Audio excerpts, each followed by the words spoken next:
We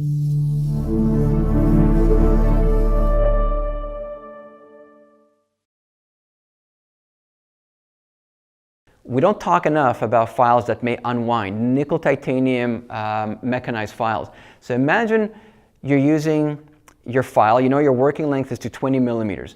Well, what if you're using a file that unwinds very easily? Not great quality, unwinds very easily. So now you're trying to instrument the rubber stopper is at 20 millimeters, but it unwound and stretched a millimeter.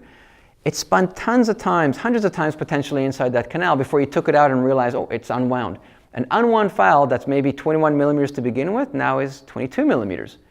So all of a sudden, you instrumented, let's say, a millimeter longer than what you thought. You blew open that constriction, didn't think much of it, and then wonder why now when it comes to obturation, you're getting stuff out the apex. It's because, again, you didn't quite appreciate what's happening at the apical constriction.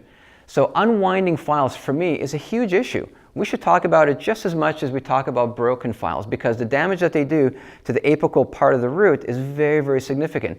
So the bottom line is, please try not to use nickel titanium mechanized files that unwind, okay? Try and do your best. I don't care how cheap or popular they may be, just try and avoid that, because that has a lot of consequences when it comes to obturation. Not to mention having that file push debris out the apex, post-op pain, complications with that, on and on. Nothing good comes out of a file that unwinds easily, okay?